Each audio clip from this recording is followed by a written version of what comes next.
Hello అందరికీ, ఈరోజు మనం తదియ గౌరీ వ్రతం గురించి తెలుసుకుందాము. ఈ తదియ గౌరీ వ్రతం అయిపోగానే ఒక కథ చెప్పుకొని కంకణం ధరించాలి. చూద్దాం ఇప్పుడు.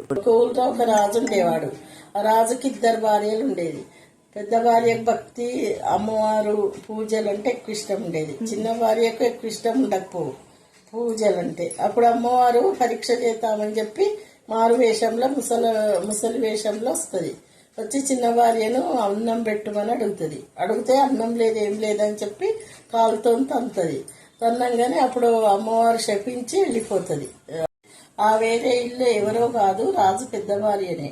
అప్పుడు ఆమె ఇంటికి తీసుకుపోయి కొత్త బట్టలు పెట్టి అమ్మవారికి మంచిగా ముత్తైదకు పసుపు కుంకుమ గాజులు అన్ని విధాలు ఇచ్చి అమ్మవారిని ఆదరిస్తే నేను ముసలమ్మను, నేను అంత మంచిగుండా, నీకు ఇష్టం ఉంటుందా అంటే నాకు ఎవరైనా ఇష్టమే, మా అమ్మతో సమానం అని చెప్పి ఆమె సేవ చేస్తుంది.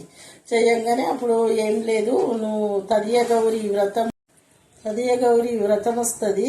తదియ గౌరీ వ్రతం నాడు నేనే మళ్ళీ ముత్తైదకు వస్తా.